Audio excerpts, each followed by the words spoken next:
أعوذ بالله من الشيطان الرجيم. بسم الله الرحمن الرحيم. سبحانك لا علم لنا إلا ما علمتنا إنك أنت العليم الحكيم. يا أيها الذين آمنوا إن تطيعوا الذين كفروا يردوكم على أعقابكم فتنقلبوا خاسرين. بل الله مولاكم وهو خير الناصرين. سورة آل عمران درېمه حصہ کې مونږ روانو چې په هغې کې الله تعالی بنیادی دوه غټې خبرې ذکر کولې. یو د الله تعالی په لاره کې د مال د لګولو، او دویم جهاد کول چې هغه بغیر د مال نه کیږي. د هغې سره سره الله تعالی د جهادي تحریک د پاره تنظیم او د تنظیم د پاره آداب ذکر کړل، او پاغي باندې د مثال په تور باندې دوه واقعات ذکر کړل. یو واقعه د غزوه احد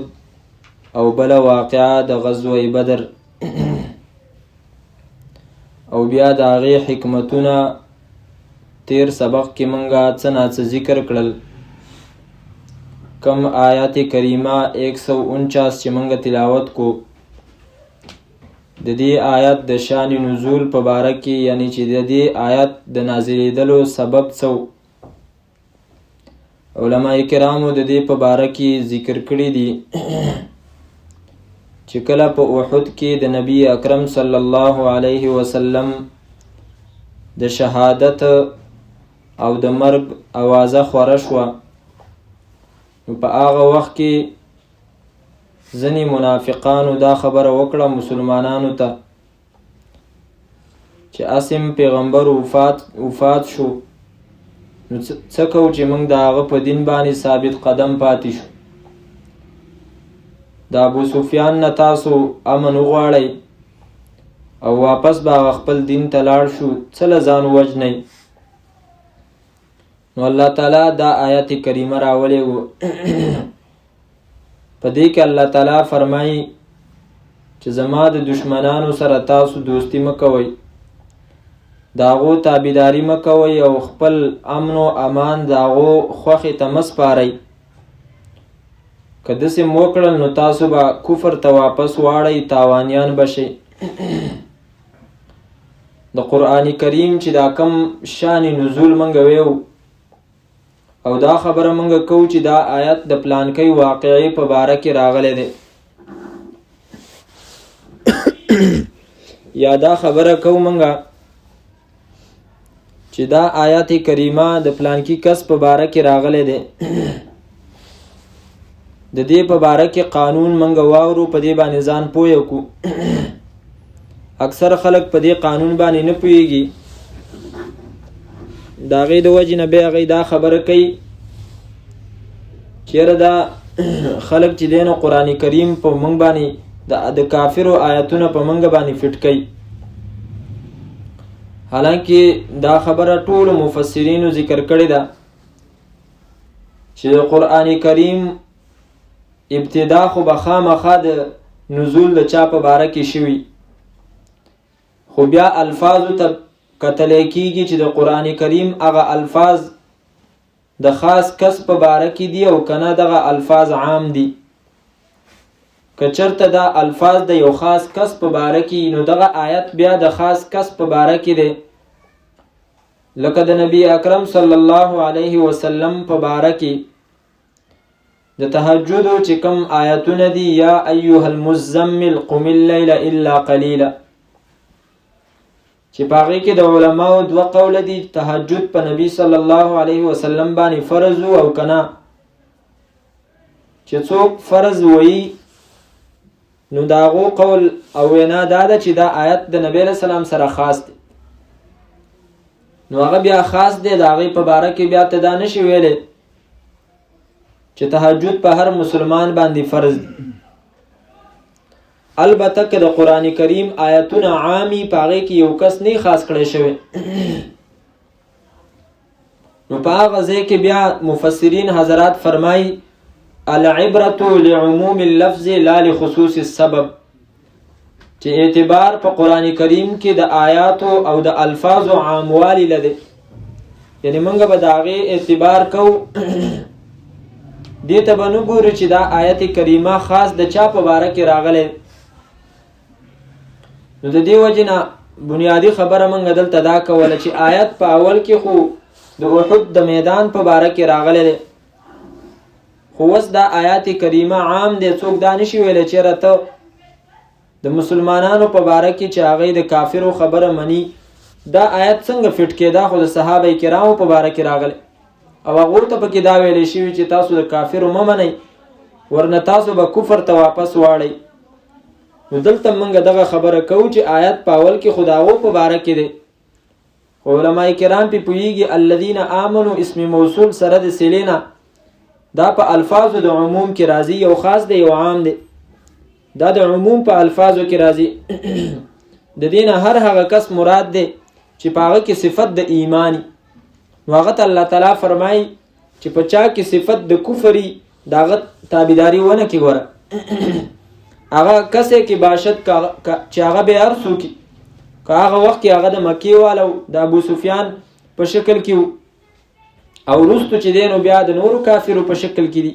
د ټولو په باره کې الله تعالی فرمایي یا ایها الذین آمنو ای ایمان والو ان تطیعوا الذین که چرته تاسو تابعداري وکئ د هغه کسانو کفرو چې کفر یې کړی دی. هر قسمه کافر امام نصفي صاحب فرمایي چې په دې کې رالی او دا عام دی، که هغه مشرک دی، که هغه کافر دی، که یهودي دی، که عیسائی دی او که هندو دی او که آتش پرست دی، د ټولو په باره کې دا آیت دی چې د هغو تابعداري مه کوئ او که چرته تابعداري وکئ یردوکم نو وابړئ تاسو لره علی اعقابکم په پوندو ستاسو باندې، اشاره ده پکې مرتد کېدو ته، ستاسو دین به چې دی نو ستاسو نه واخلي. او دا خبره چې کافر د مسلمان دین ته چې دی نو غل دی او د هغه د مسلمان نه په مال راضي کېږي او هغه نه د مسلمان په ښایسته اخلاقو راضي کېږي، بلکې کافر چې راضي کېږي نو هغه د مسلمان په اسلام اخستلو باندې راضي کېږي. د دې وجې نه مخکې موږ آیات ویلی او الله تعالی نبی صلی الله علیه وسلم ته فرمایلی ولن ترضى عنك اليهود ولا النصارى حتى تتبع ملتهم. نبی صلی الله علیه وسلم چې د اخلاقو مجسمه او نمونه ده هغه په باره کې فرمایي چې ستانم ناراضي کېږي، اسې ځان مه ستړی کوه. ولئن اتیت الذین اوتوا الکتاب بكل آیة ما تبعوا قبلتک، که هر قسمه معجزه او ته پیش کی ستا قبله چې دی نو دی نه مني. او د عام مسلمانانو په باره کې الله تعالی فرمایي ولا یزالون یقاتلونکم حتی یردوکم عن دینکم ان استطاعوا، که طاقت یې ورسیږي نو تاسو سره به همیشه جنګیږي تر دې پورې چې تاسو د دین نه واړئ. نو د دې وجې نه د کافر سره چې کومه دوستی ده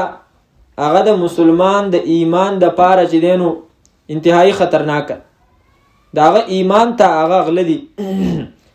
مخکې موږ ویلي الله تعالی فرمایي ما یود الذین کفروا من اهل الكتاب ولا المشرکین ان ينزل علیکم من خیر من ربکم. کافر او مشرک د زړه نه دا نه غواړي چې په تاسو د الله نه څه خیر را نازل شي، او هغه خبره به کېدای شي تاسو ته یاده شوي بار بار موږ وکړه. امام شعراوي صاحب ذکر کوي چې د دې آیت نه معلومه شو چې مسلمانانو ته د کافرو د طرف نه څه ملاویږي، نو هغه شاته به خامخا څه منصوبه او څه سازش، ځکه الله تعالی فرمایي من خیر، ستاسو د پاره هیڅ خیر چې دی نو هغه نه غواړي، خو که خیر در ورسېدو نو پوه شه چې د دې شاته چې دینو څه منسوبي دي او په هغې سره چې دینو زمونږ دین زمونږ حیا زمونږ تهذیب او کلچر زمونږ نه وړي. یردوکم نو واپس بکی تاسو لره علی اعقابکم په پوندو ستاسو باندې فتنقلبو پس شی به تاسو وبګرځئ تاسو خاسرین تاوانیان. دغه دوستی ملټوئ ولې بل الله بلکې خاص الله تعالی مولاکم دوست دی ستاسو وهو خیر الناصرین او دا الله تعالی بهترین مدد کوونکی دی. بل طالبان په دې باندې پوهیږي بل دا چې دینو د سابقه کلام نه اضراب دی، یعنی مخکې که تاسو د کافرو دوستی لټوئ او تاسو یې دا به زمونږ مددګاران شي، الله تعالی فرمایي دغه نشي کېدی. که مددګار غواړي نو بل الله مولاکم. سنلقي في قلوب الذين كفروا الرعب. غزوه احد کې الله تعالی د امتحان په تور باندې مسلمانانو باندې عارضی شکست راوستو او مسلمانان ډیر شهیدان شو، خو د هغې نه باوجود کافرو په مسلمانانو باندې داسې حمله او داسې غلبه رانله چې د هغې د وجې نه مسلمانان ختم شوي. دا د څه د وجې نه؟ دا د هغه رعب د وجې نه چې الله د کافرو په زړه کې اچولی. سنلقي زر دی چې وبغورځو موږ فی قلوب الذین په زړونو دغه کسانو کې کفرو چې کفر یې کړی دی الرعب رعب یېره ستاسو نه به چې دی نو بیا یېره کېږي. او دلته علماو لیکلي دي چې د کافرو په دغه لښکر کې د مسلمانانو نه ډیره چې دی نو یېره وه، او هغه یېره دا وه چې باوجود د دې نه چې مسلمانانو مکمل شکست وخوړو په دې غزوه احد کې او دومره شهیدان وشو، خو چې کله دی واپس څه ځای ته لاړ دا مشرکین نو ابو سفیان کسانو ته ویلې چېرې موږ مسلمانانو باندې فتح راله زموږه، خو موږ ختم نه کړل، داسې چل کوو چې واپس ځو او چې کوم د هغو ماتې لښکرې دي او هغه زخمونه چې دی نو خوړلي دي نو هغه ختمو، مکمل یې ختمو. په دې نیت باندې دا د هغه ځای نه چې دی نو را روان شول. خو د الله تعالی کار ته وګوره، د خزاعه قبیلې یو سړی و معبد ابن ابي معبد الخزاعي، هغه نبی حالانکه کافرو د نبی صلی الله علیه وسلم خواله رالی او دا یې ورته وویل د الله پیغمبره زه او زما قبیله تا ته او ستا ملګرو ته چې کوم څه در ورسېدل تکلیفونه په دې باندې موږ خفه او بیا د هغه ځای نه چې دی نو لاړې ابو سفیان سره میلاو شو. نو هغه ته تپوس وکړو چې تاسو څنګه چلو، د نبی علیه صلات وسلام او د صحابه کرامو څه حالت؟ هغه ته وویل چې هغه خو دومره غټ لښکر تیار کړی دی او را روان دي په تاسو باندې چې دی نو حمله کوي او یو به هم ترې نه بچ کېږي. نو په هغه ځای کې چې دی نو د دې په زړونو کې الله تعالی رعب واچو او دی د هغه ځای نه واپس لاړ. سنلقي زر دی چې وبغورځو موږ فی قلوب الذین په زړونو د هغه کسانو کې کفرو چې کفر یې کړی دی الرعب یېره بما اشرکوا بالله په سبب د دې چې دوی شرک کړی دی د الله تعالی سره، شریک کړی دی د الله تعالی سره ما هغه شی لم ينزل به چې نه دی رالیږلی الله تعالی به په معبودوالي د هغې باندې سلطانا څه دلیل، ما لم ينزل بمعبودیته سلطانا داسې شیونه د الله تعالی سره حصهداران جوړ کړي چې الله تعالی دا دلیل نه دی رالیږلی په هغې باندې چې دا زما سره شریک دی او تاسو د ده بندګي وکئ. امام ابن عاشور التنویر کې لیکلی دی د دې آیات د لاندې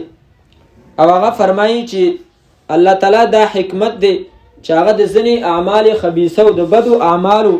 بد اثر په انسان باندې چې دی نو مرتب کوي. لکه مثال په طور باندې د انسان نظر چې بد استعمالیږي نو د هغې نتیجه دای چې د هغه حافظه کمزوري کېږي او د هغه ذهن نه چې دی نو علم هغه بیا رخصتېږي، ذهن یې چې دی نو کار نه کوي. نو دغه رنګې د تقوا او د پرهیزګارۍ سره الله تعالی دا خبره شرط کړې ده او تړلې ده ورسره چې د هغې اثر به دای چې انسان ته به علم زر حاصلېږي، څومره چې پرهیزګاري ډېره وي هغومره به چې دی نو انسان ته علم ډېر حاصلېږي العلم لا يعطيك بعضه حتى تعطيه كلك. علم تعالی خپل ځنې بعضې حصه نه درکړي څو پورې چې تا خپل ټول ځان په هغې نه قربان کړی، ځان به ورته حواله کړي، نو هله به ستا ذهن ته چې دی نو څه ناڅه علم راځي. دغه رنګې د دعا د قبلېدو بنیادی خبره چې دی نو هغه حلال مال، حلال خوراک. چې کله انسان حلال خوري نو د هغې اثر او نتیجه دی چې هغه دعا الله تعالی زر قبلې. دغه رنګې د دې شرک دا چې بد عمل دی، د دې اثر او بد نتیجه په انسان دا مرتب کیږي چې د هغه په زړه کې بیا یره راځي. مسلمان چې د هغه په باره کې الله په اوله کې دا فرمایلی و چې ته به یو مسلمان به د 10 کافرو مقابله کې، ولې؟ ځکه د هغه زړه هغه قوي او مضبوط دی په ایمان سره. او دغه رنګې علماء کرام یو کتاب لیکلی دی، په هغې کې الداء والدواء، په هغې کې خصوصا د دې بدنظرۍ په باره کې تقریبا 10 نقصانات ذکر کړي. یو نقصان یې د هغې دا ذکر کړی دی چې په دې سره د انسان زړه کې چې دی نو اضطراب به راځي. اضطراب مطلب دا چې د انسان زړه په یو ځای نه مطمئن کېږي. نو دغه رنګې د شرک هم دا نتیجه ده چې د ده په زړه کې به رعب وي، ځکه د مشرکینو مختلفې قبیلې وي، د یوې قبیلې یو معبود و، د بلې قبیلې بل معبود و، بل بوت،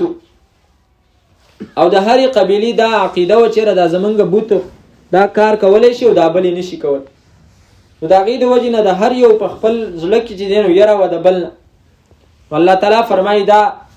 یره چې د دیو په زړه کې ما واچوه دا د هغه شرک سبب،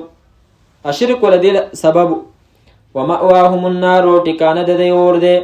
وبئس، او ډېره بده ده مثوى الظالمین، ټکانه د ظالمانو. یو مأوا ده یو مثوا ده، دواړه په معنا د ټکانې باندې راځي. ولقد صدقكم الله وعده اذ تحسونهم بإذنه. ذهن کې دا اعتراض راتلو، بلکې منافقانو دا اعتراض کړی مو چې دا څنګه پیغمبر دی او دا څنګه مسلمانان دي چې الله تعالی دیو سره دا لوز کړو چې زه به ستاسو مدد کوم او دلته ولا مدد ونه کوم.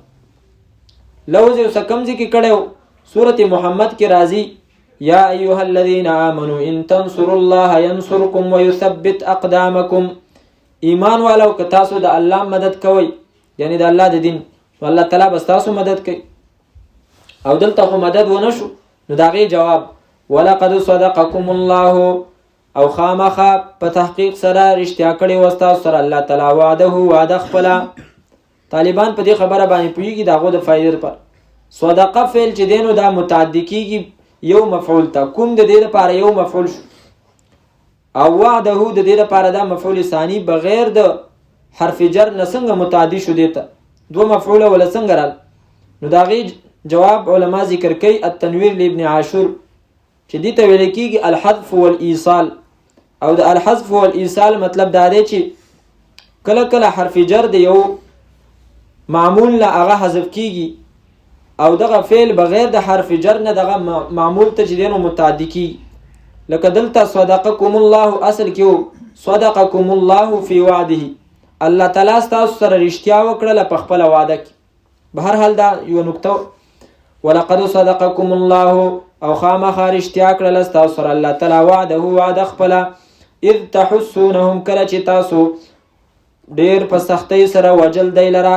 باذنه په حکم د الله تعالی سره.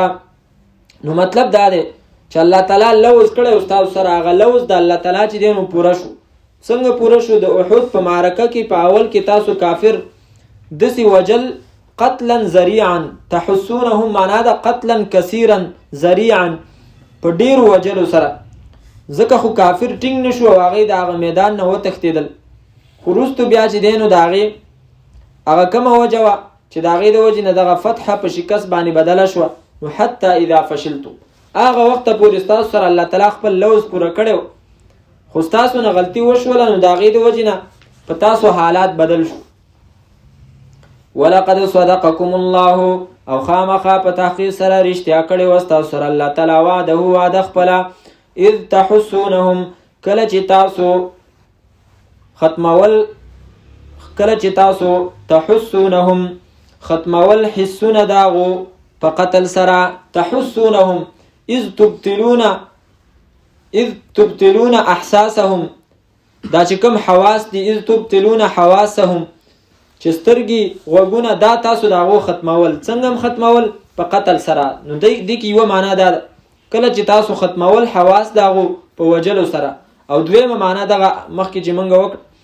کله چې تاسو وجل دی لره په ډیرو وجلو سره باذنه په حکم د الله تعالی باندې د دې اذن څه مطلب دی مطلب دا چې دا تاسو له الله تعالی توفیق درکړو اسباب د لدسه برابر کړیو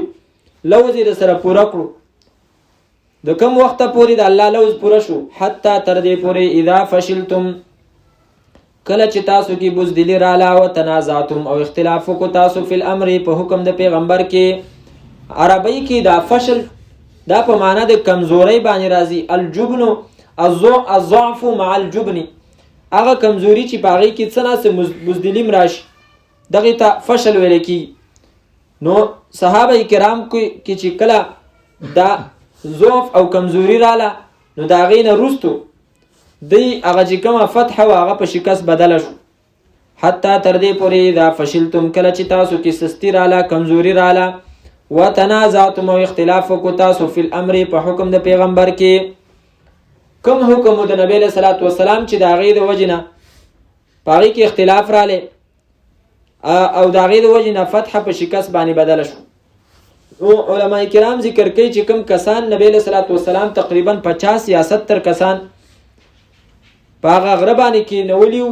داغو چې کله په خپلو کې اختلاف رااله ازنو ملګرو امیر صاحب ته ویلي عبد الله ابن جبیر رضی الله عنه ته چې دا وګوره صحابه کرامو په کافرو پسې روان دي او هغه تختی کافر تختی نو سره مونږ دلته کینو ورزو چې د خپل ملګرو مدد وکړو د غنیمتونو او راجمه نو په هغه ځای کې صحابه کرام اجتهادي غلطۍ سره چې دینو په غلطۍ کې واقع شو او هغه دا چې زنو ویلي چې نبی له صلوات و سلام دا حکم کړی دی چې تاسو بدلته کینی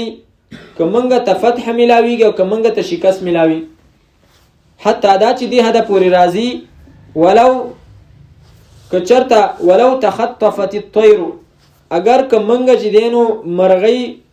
نوړی کی او موږ وتښتې تاسو به بیم دا زینه پرېږدئ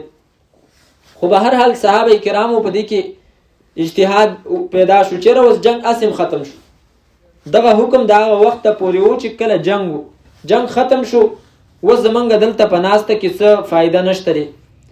نو لس کسان تقریبا د عبد الله ابن جبیر سب پاتې شو او باقی لاړل میدان وحد نو په دغه ځای باندې خالد ابن ولید سبراله او دغه ځای نه حمله وشو هغه ټول شهیدان شو نو دا غینه روستو به چې دینو حالات بدل شو وتنازعتم فی الامر او اختلاف کو تاسو په حکم د امیر کې امیر نه مراد دلته د عبد الله ابن جبیر سب وعصیتم او نافرمانی وکړه تاسو من بعد ما اراکم پس د دینه چې وی خو د تاسو ته ما هغه فتح تحبون چې تاسو سره مینا کولا منکم زن تاسو نه من هغه سوق دی یرید الدنیا چې اراده کوي د دنیا ومنکم زن تاسو نه من هغه سوق دی یرید الاخرته چې اراده کوي د آخرت دی آیات کریمه په دې ټکی باندې یو مفسر دالي کلمه خو استاد نه اوریدلی والله علم چې کوم مفسر و یغه لیکلی دي چې زما د اخیرو چیرې صحابه د دنیا سره مینه نه خو چې دا آیات نو یو کله تلاوت کړو ما ته پته ولګی چې صحابه هم د دنیا په محبت کې اخته حالانکه دا بالکل غلطه خبر دلته مراد من بعد ما اراکم ما تحبون نتیشه مراد الله ما تاسو ته هغه شی درو خو چې تاسو سره مینه د دینه مراد فتح او نصرت ته د دینه مراد د دنیا مالونه نه دي او په دې باندې قران کریم گواه ځان خبرې نه کو سوره صف اتشتمه سپاره آیات نمبر 13 ده او صفحه نمبر 500 پورا واخرى تحبونها نصر من الله وفتح قريب مخکې آیات کې یو تجارت ذکر کړی دی دلته الله تعالی فرمای یو بل تجارت هم دی او اخرى او یو بل تجارت دی تحبونها چې تاسو مینا کوي دا غي سره نصر من الله چاغه مدد د الله تعالی د طرف نه دی، وفتح قریب او فتح د نږدې، وبشر المؤمنین او زیر ورک مؤمنانو ته. دلته صفا ویلي چاغه د الله تعالی مدد او فتح و. والله تعالی فرمای من بعد ما اراکم، تاسو نه نافرمانی وشو په هغه وخت کې الله تعالی فرمای چې کله ما تاسو ته هغه شی دروخو چې تاسو سره مینه و، نو هغه مینه د صحابه کرامو دغه فتح سره او د الله تعالی د مدد سره. خو دلته منکم من یرید الدنیا د دینه څه مراد؟ ځنې تاسو نه هغه دي چې اراده کوله د دنیا، او ځنې تاسو نه هغه دي چې اراده کوي د آخرت. خطاب د صحابه کرامو سره ذهن کې خامخا دا سوال راځي، لکه څنګه چې هغه کوم مفسر دا خبره کړې و ما چې د دینه مراد د دنیا نه مراد دا نه دی چې صحابه کرامو د دنیا د مالونو اراده کوله، بلکې مطلب دا دی چې د دې دنیا چې کوم غنیمت دی د هغې د راجمع کولو اراده صحابه کرامو کول.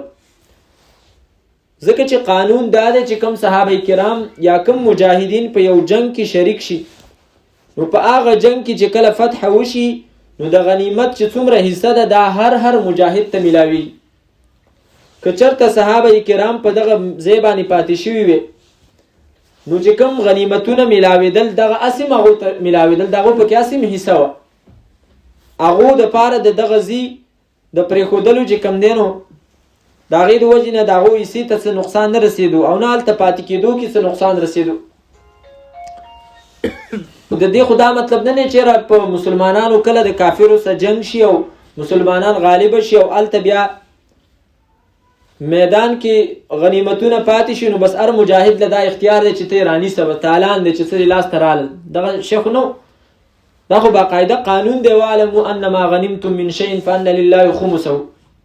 غنیمت تا چې دی نو حاصل کو 5 حصې کېږي، به یوه حصه به پکې د یتیمانانو دپاره غریبانانو دپاره او 4 حصې به باقاعده هغه تقسیمیږي په مجاهدینو کې. چې کوم پیدل تلی د هغه یوه حصه ده، چې څوک په ګاډي کې تلی، موټرسایکل باندې تلی یا په اس باندې تلی، د هغه 2 حصې. للراجل سهم وللفارس سهمان. نو دا او یو عمران خان پکې دا ویلو چې جب لوټ مار شروع ہوئی، دا انتهایی د ګستاخۍ خبره ده. لوټ مار نه و، دا خو دغه نه پاکستان خزانه نه ده چې یو وزیر راځي بس هغه هم تی لوټ مار کوي، یو بل راځي هغه هم پې لوټ مار کوي، او بیا ټول تښتي بار ته. لوټ مار خو تاسو. منکم من یرید الدنیا د دینه مراد هغه غنیمتونه چې د هغې راجمع کول. ځنې ستاسو نه هغه چې اراده کوله د دنیا، یعنی مطلب دغه غنیمتونو اراده کوله، او ځنې ستاسو نه هغه چې اراده کوله د آخرت. د آخرت اراده چې د هغې دپاره صحابه کرام د شهادت په ارمان باندې د مدینې نه راوتلي وو، دغه د آخرت اراده و چې شهادت یې غوښتو. ثم صرفکم، بیا مې واړولې تاسو عنهم د هغو نه، لیبتلیکم د دې لپاره چې امتحان واخلي ستاسو. ګوره الله تعالی د صحابه کرامو څومره خیال ساتي. داسې ونه ویلې چې بیا تاسو کمزوري شوئ او په تاسو باندې مې هغې غالبه کړ، نه. صرفکم، تاسو په هغو پسې ور روان وئ، نو بیا مې تاسو واپس کړئ او هغې په تاسو پسې را روان شو. آیت لفظ کې څومره ادب. ثم صرفکم، بیا واړولې الله تعالی تاسو عنهم د هغو نه، لیبتلیکم د دې لپاره چې ازمایش وکړي په تاسو باندې. صرف دا جنگ احد خو نه دی، آینده کې نور معرکې را روانې دي. که چېرته صحابه کرامو ته په دې معرکه کې دغه زخمونه نه وی رسېدلي، نو څنګه به په آینده وختونو کې هغو دپاره تجربه حاصلېدلې. د دې ټولو خبرو نه وروستو الله تعالی فرمایي ولقد عفا عنکم، او خامخا قسم مې دی په خپل ذات باندې چې معافي کړې ده ما تاسو ته. د دې نه واضحه ترجمه بله نه کېږي. امام محمد طاهر رحمه الله تعالی درس ما اورېدو، هغه فرمایي چې زما خواله یو سړی راغلی د ډېر اسماعیل خان نه، سپین ږیری سړی ویل، ما ورته چې څنګه راغلی؟ وایي چې زمونږ په ځای کې مخکې شیعګانو او هغو به دا تعزیه نه شو ایستلی. دا تعزیه د هغو هغه باقاعده د حضرت حسین جنازه چې جوړه کړي او بیا یې وباسي، دغې ته تعزیه و او په دې ښارونو کې ګرځئ. خو د کوم وخت نه چې مودودي جماعت راغلی، جماعت اسلامي والا، نو د هغې نه وروستو هغو دپاره دا موقع میلاو شوې ده، او دی چونکې په صحابه کرامو باندې مودودي ډېر زیات اعتراضونه کړي، مونږ په کوم ځای کې د مودودي نوم اخلو زمونږ د مودودي سره پولی پټي لانجه خو نه خو د دقې وجې نه چې په هغه باندې مونږ کوم رد کوو دا مونږ د خپل دین او د ایمان حصه ګڼو چې هغه صحابه کرامو باندې رد کړی دی او د هغو بېعزتي کړې ده چې د کومو صحابه کرامو دپاره الله تعالی قسم نو وای دغه کسان چې کله پیدا شو نو شیعاګانو له موقع برابر شول او هغو بیا ویلې چېرې د صحابه کرام کو چېرته دومره دینی شخصیات وې نو الله تعالی د هغو تذکره قرآن کریم کې ولې نه ده کړې د هغو صفایي الله تعالی قرآن کریم کې ولې نه ده بیانه کړې وی بیا منګه د مختلفو علماو نه معلومات وکړه چې آیا صحابه کرام داسې تاریخي شخصیات دي کنه د قرآني شخصیات دي وی هغه مونږ ته وی چې د صحابه کرامو د دفاع چې کومه مسله ده دا خو احادیثو مسله د قرآن کریم کې د دې څه تذکره نشته دي وی شیعاګانو لم دا خبره جوړه شو چې په قرآن کریم کې تذکره نشته نو بیا تاسو ولې دا غو دومره دفاع کوئ څه له په یو بل څه چې دینو لانجې کوئ وی بیا د سین یو عالم رالی وی داغه نه ما تپوس وکړو وی هغه ما ته وویلې چې ته د دې جواب تاله څوک نشي درکولی ته لاړ شه پنجپیر هلته پنجپیر کې به تاله چې کوم دی نو د قرآن کریم نه هغه عالم جواب درکړي شیخ صاحب وی ما قرآن کریم راواخیستو ما هغه ته ویلې چې ګوره الله تعالی قرآن کریم کې د مانځه خبره ذکر کړې ده د روژې خبره ذکر کړې ده حج خبره ذکر کړې ده خو په یو ځای کې الله تعالی قسم نه دی خوړل خو چې کوم ځای کې د صحابه کرامو غلطي الله تعالی ذکر کړې ده او غلطي څومره غلطي چې صحابه کرام په میدان کې دي نبی علیہ الصلوۃ والسلام دا غو سره دی او نبی علیہ السلام ځان له پریدي او ټول صحابه ته څومره غټه غلطي و په کار و چې په دې صورت کې الله تعالی په هغه باندې ډیر مذمت کړي او په هغه ډیر رد کړي په سختۍ سره خو الله تعالی د سینه کوي بلکې الله تعالی دلته 152 کې موي رستو 155 کې موي او مخامخ هم بیا راځي 159 کې درې پیره الله تعالی دا الفاظ ذکر کوي چې قسم می دي چې ما تاسو معاف کړیو نو وسم چې څوک صحابه کرام هغه تاریخي شخصیات غني نو دا هغه قمقلتوب دی او نبی صلی الله علیه وسلم اوګد حدیث ته پاغي کې ذکر کوي ان الله اختارني واختار لي اصحابي فجعلهم اصهاري وانسابي چې الله تعالی زه غوړه کړم زما د پاره زما ملګری غوړه کړی پاغي کې زما د پاره زومان جوړ کړی دي زما خرګانې پاغي کې جوړی کړی دا الله خو کړیو ځنی شینا هغه د مټي او دغه د اعمالو په طاقت نه کیږي هغه چې دینو د الله تعالی د طرف نه خصوصي اکرام او احسان په بنده باندې پاغي کې یو صحابي کېدل دي په دې کې دانو چې سړی ډېر اعمال وکي بس هغه به صحابي شي نه دا د الله تعالی د طرف نه چې دینو داغو سره داغو د انتخاب هغه خوښ کړیو نو نبی صلی الله علیه وسلم فرمای وسياتي على الناس زمان دسی وخت براشي چې پاغي کې با خلق زما صحابه کرام باندې لعن تان کوي پلان کې دس چل کړو پلان کې دس چل کړو یو بم نه پریږدي نو بیا نبی رسول الله صلی الله علیه وسلم فرمای الا فلا تناكحوهم خبردار تاسو د هغه سره د هغه د جنکو سره نکاحګانی مکوئ الا فلا تنكحوا الیهم خبردار چرته جنکی اوله په نکاح باندې ورنکي الا فلا تصلوا علیهم داغو جنازي چرته ونکي ولی زکه چې د نبی صلی الله علیه وسلم ملګری هغه داغونه پاتې نه ګوره قانون دا دی چې یو استاد کامیاب ښکاری هغه په دی باندې چې داغه شاګردان کامیاب د نبی صلی الله علیه وسلم د وفات نه وروسته نعوذ بالله که چرته صحابه کرام مرتد شوي نو نبی صلی الله علیه وسلم څنګه کامل استاد داغه خو یو شاګردم بیا چې دینو پاتې نشو چې صرف 15 کسان د نبی صلی الله علیه وسلم د ټول عمر چې دینو هغه نه چوړو چې نه 15 کسان 5 تن پاک پاغي کې چې دینو پاتې شو بهر حال الله تعالی فرمایي ولقد عفا عنكم لام چې کله په قد باندې داخل شي قد چې کله په فعل ماضی باندې داخل شي دا د قسم معنا ورکوي او لام دا بیا د مزید تاکید د پاره راځي ولقد عفا عنكم او د دې وجه نه حدیث مبارک کې راځي د قیامت علامات نبی صلی الله علیه وسلم ذکر کول بیا او فرمایل چې ولعن آخر هذه الامه اولها دسی وخت براشي چې د دې امت اخیرنی خلق به په اولنو باندې لعنت وای بالکل هغه د نبی صلی الله علیه وسلم د خلی مبارک الفاظ چې هغه بالکل ثابتيږي وخت په وخت باندې ولقد عفا عنكم په دې آیت باندې علماء عجیب خبرې ذکر کړي فرمایي چې دا د عفا ټکي د دې دا مطلب نه چې تاسو نه غلطي شوی و او ما معاف دا خو د نبی صلی الله علیه وسلم په باره کې راغلی دی بیا به څه چې نبی صلی الله علیه وسلم غلطي شوی و چې صحابه کرام هغه سره ستانه لګي لسمه سپاره صفحه نمبر 176 او آیت نمبر 43 عفا الله عنك لما أذنت لهم حتى يتبين لك الذين صدقوا وتعلم الكاذبين په جهاد کې نبی رسول الله خالص کسان رال غزوه تبوک کی اجازت یې غوښتو نبی رسول الله ول اجازت ورکو الله تعالی فرمایي عفا الله عنك الله تعالی دې تا معاف کی اوس مطلب نبی رسول الله نه غلطي شوی طبق دواړه الفاظ د نبی رسول الله د لپاره عام طریقې سره دی او الته د صحابه کرامو په باره کې الله تعالی قسم خوري ولقد عفا عنكم دلته وی عفا الله عنك الله معاف تیوه دا موږ د خپل استاد ناوریدلی قاضي شمس الدین سے بدا معنا کوله چې الله تعالی دې تا معاف کی تا دې ولول اجازه ورکو حتی يتبين تا به اجازه نه ورکولې چې تا ته رښتینی او دروغجن خخ کار شي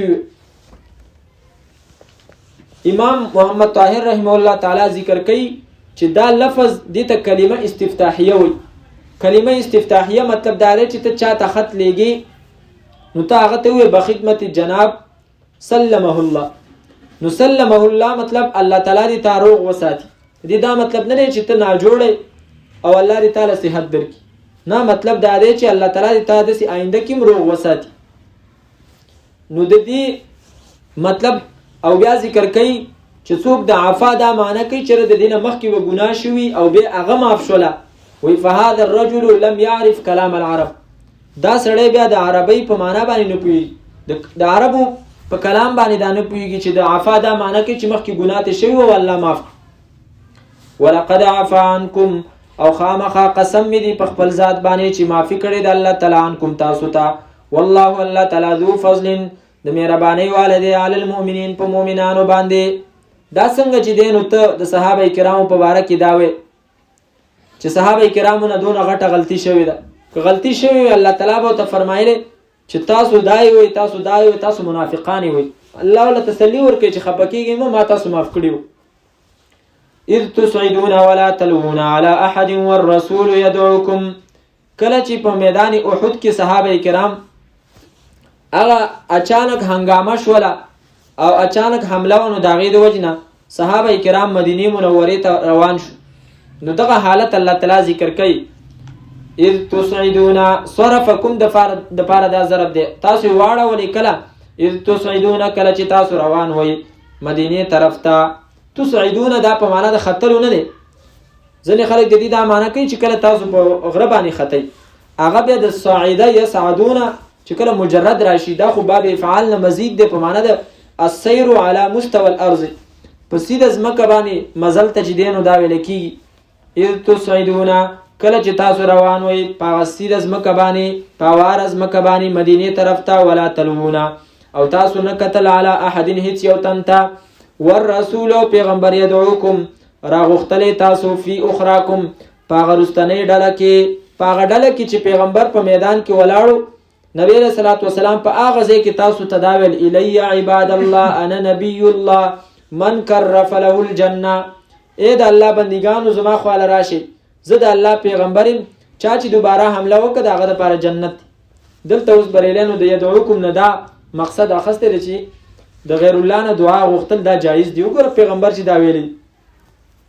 الکه اوس د دې څه مطلب دی يدعوکم مطلب دا دی چې صحابه کرامو نبی له سلام ته आवाज کول ینادیکم په معنا باندې دی आवाज وتکو دا خو څه غیر الله نه مدد غوښتل نه دی يدعوکم فی اخراکم خبره ده والغريق يتشبث بشيء صغير چې څوک ډوبېږي نو هغه وړو کې شي پسې نخلي چې دا به بچ يدعوكم في اخراكم فاثابكم پس ورسول تاسو ته غم یو غم بغم من د پاسه د بل غم نه لکی لا تحزنوا د دې لپاره چې تاسو غمجن نشئ. څه مطلب یو غم ورسو د پاسه د بل غم نه؟ دی آیت کې دوه درې معنی دي، توجه کوئ. یو مطلب دا دی یو غم هغه د صحابه کرامو ته د هغه اچانک شکست، او دویم غم هغه د نبی صلی الله علیه وسلم د شهادت چې چا دا ویل چې نبی صلی الله علیه وسلم شهید شوی. الله تعالی فرمایي فاصابکم پس ورسو تاسو ته غم من یو غم بغم من سره د بل غم نه. هغه غم چې هغه د شکستو د هغې د پاس الله تعالی بل غم تاسو ته در ورسو چې هغه د شهادت د نبی علیه السلام خبر د هغې و. لکی لا تحزنوا ولې دا دواړه غمونه در ورسول؟ د دې لپاره چې تاسو غمجن نشئ. اوس ذهن کې دا سوال راځي چې یو غم راشي د هغې تکلیف لږي او چې کله هغه غم ډبل شي نو بیا خو تکلیف سیوا کېږي، نو د هغې د وجې نه خو خفګان نورم سیوا کېږي. الله تعالی فرمایي لکی لا تحزنوا د دې لپاره چې تاسو غمجن نشئ. نو د هغې جواب دا دی چې اصل کې دا یو غم خو وروسته بیا دروغ شو که چې هغه د نبی علیه السلام د شهادت، او قانون دا دی چې کله ورکوټې مصیبت چاته ورسیږي او د هغې نه وروستو بیا د غټ مصیبت خبره واوري او بیا هغه دویمه خبره د دویم مصیبت چې کومه غټ مصیبت دی د هغې هغه خبر دروغ شي، نو سړی د الله شکر وباسي چېرې شکر دی دغې نه بچ شو نو دا خیر دی. اکسیډنټ وشي و یاره سړی مړ دی، بیا وروسته جواب راشي چې لاس یې مات، نو سړی شکر وباسي چېرې زه د مرګ نه بچ دی او لاس به روغ شي. نو دغه رنګې صحابه کرامو ته الله تعالی فرمایي ما تاسو ته دوه غمونه در ورسول د دې لپاره چې د دې دویم غم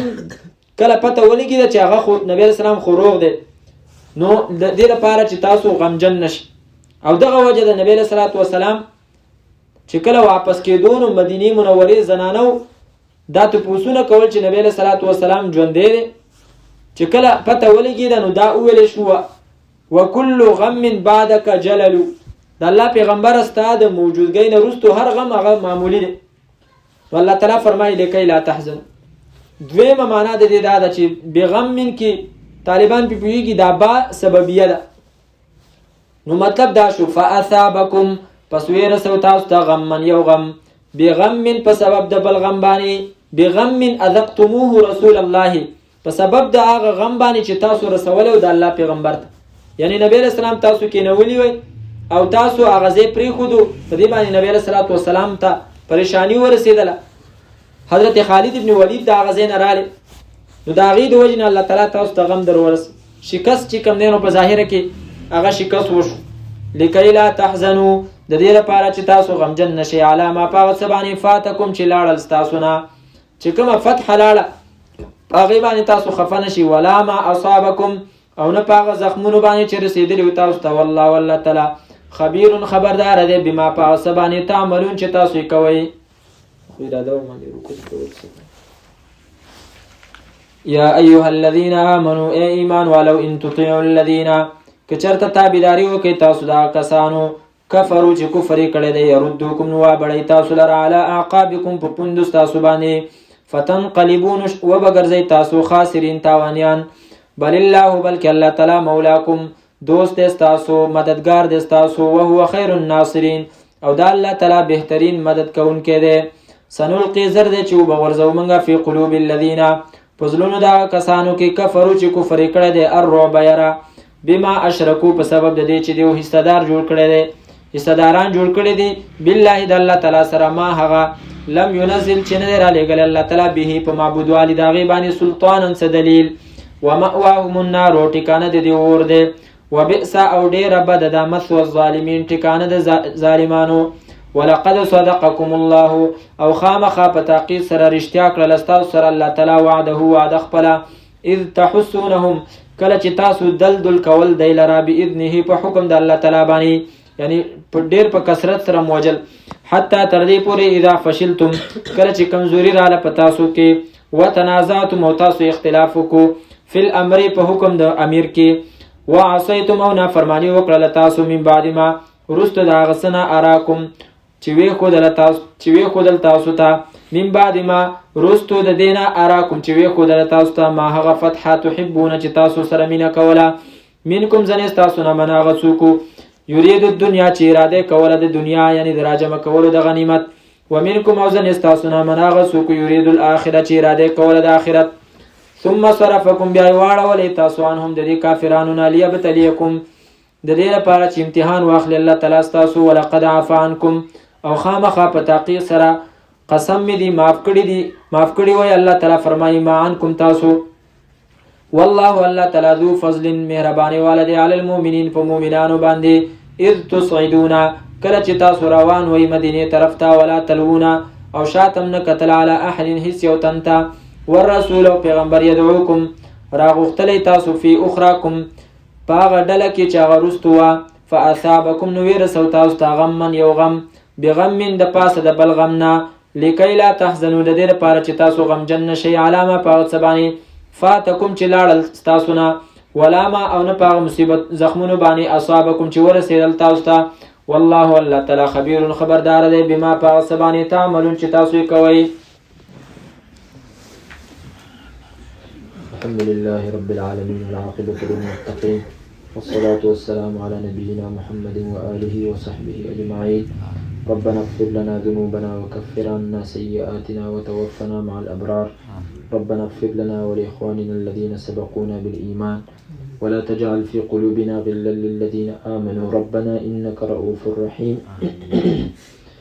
اللهم إنا نسألك الهدى والتقى والعفاف والغنى. اللهم إنا نسألك العفو والعافية في ديننا ودنيانا والآخرة. اللهم إنا نسألك الصحة والعفة والأمانة وحسن الخلق والرضا بالقدر. اللهم إنا نعوذ بك من الجبن والبخل ونعوذ بك من أرذل العمر ونعوذ بك من فتنة الدنيا ومن فتنة الفقر. اللهم إنا نعوذ بك من فتنة المسيح الدجال. اللهم إنا نعوذ بك من فتنة المحيا والممات. اللهم إنا نعوذ بك من فتنة الغنى. يلا زمن صغيرة كبيرة گناهنا معاف. يلا دي قرآن کریم صدا تعلق زمن همیشه برقرار وسر. يلا څومره بیماران دي او ټول ته شفای کامله عاجله ور. څومره کسان يلا دغه حاجتونه دي او حاجتونه ول د غیب د خزانو نظر تر زره پوره. يلا چا کاروباري رکاوټونه دي چا نورې پریشانۍ دي يلا جایز حاجتونه دي هغه پوره. يلا زموږ په دې کورونو کې خیر او برکت واچ. زموږ په ماشومانو کې د علم داعیان با عمل علما پیدا کړي. زموږ چې کوم مشران وفات شوي دي هغو ټولو مغفرت نصیب. ربنا تقبل منا إنك أنت السميع العليم وتب علينا إنك أنت التواب الرحيم. وصلى الله تعالى على خير خلقه محمد وآله وصحبه أجمعين برحمتك.